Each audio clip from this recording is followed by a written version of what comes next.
गोसासी गावातील दुर्वांकूर हॉटेलमधील गोळीबार प्रकरणी अटक आरोपींना 16 मे पर्यंत पोलीस कोठडी। मुख्य आरोपी मयूर हजारे आणि अक्षय हजारे यांच्या मागावर स्थानिक गुन्हे शाखा आणि खेड पोलिसांची 4 पथकं रवाना। गुन्ह्यातील फरारी आरोपींची गुन्हेगारी पार्श्वभूमी असल्याची खेड पोलिसांची माहिती।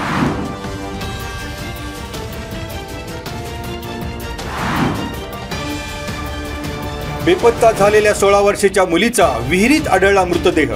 साबोडी गावातून रविवारी बेपत्ता झालेल्या मुलीचा सोमवारी दुपारी पाण्यात आढळला मृतदेह। साबोडी गावात विहिरीत उडी मारून मुलीनं जीवनयात्रा संपवली। धुण्यावरून आजी रागवल्याने 16 वर्षाच्या मुलीनं उचललं टोकाचं पाऊल।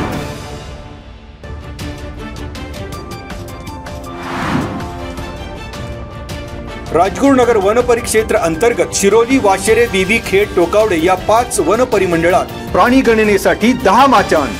बुद्ध पौर्णिमेनिमित्त वन अधिकारी थांबून प्राणी गणना करणार। वन परिक्षेत्र अधिकारी YU जाधव, वनपाल GT मुके, PB जाधव, संतोष बिरादार, दत्तात्रय फाफाळे, परमेश्वर कदम तसेच वनरक्षक अंकुश गड्डे, सागर तांबे आदी 10 वन कर्मचारी करणार प्राणी गणना।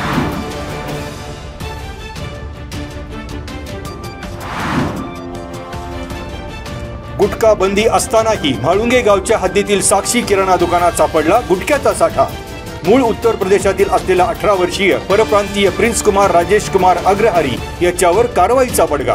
किराणा दुकानात तंबाखूजन्य गुटख्याची ग्राहकांना विक्री करण्यासाठी साठवणूक करताना सापडला। रविवारी सायंकाळी 5:30च्या सुमारास म्हाळुंगे पोलिसांनी केली कारवाई।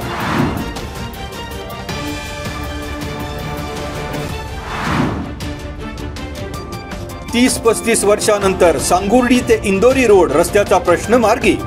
सांगोडी ग्रामपंचायतीचे सरपंच आणि पुणे महानगर प्रदेश विकास प्राधिकरणाचे सदस्य वसंत बसे यांच्या माध्यमातून रस्त्याच्या कामांना गती। सांगुर्डी इंदोरी शिवसिमेंट रस्त्याच्या कामाचा शुभारंभ।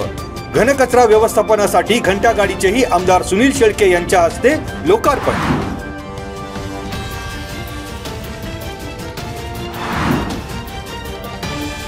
मे महिन्याच्या दुसऱ्याच आठवड्यात कळमोडी, चासकमान आणि भामा आसखेड धरणांनी गाठला तळ।